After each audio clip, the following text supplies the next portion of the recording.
And I'll order, honorable members, order,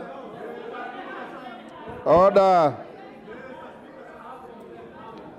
order, honorable members.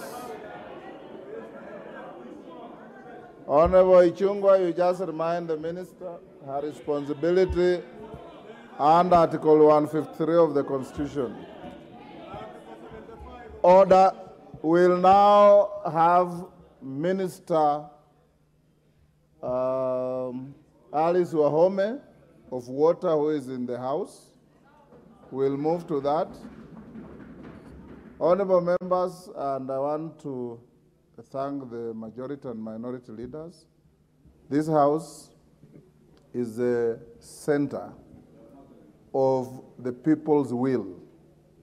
And ministers under Article 153 of the Constitution are accountable to the House.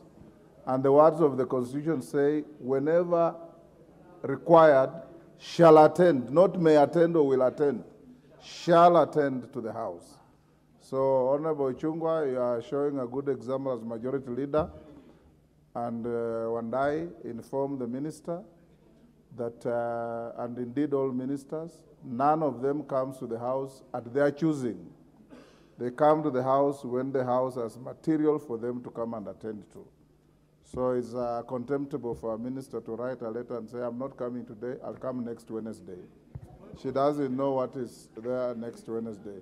Now we have the Honorable Minister for Water, Alice Wahome.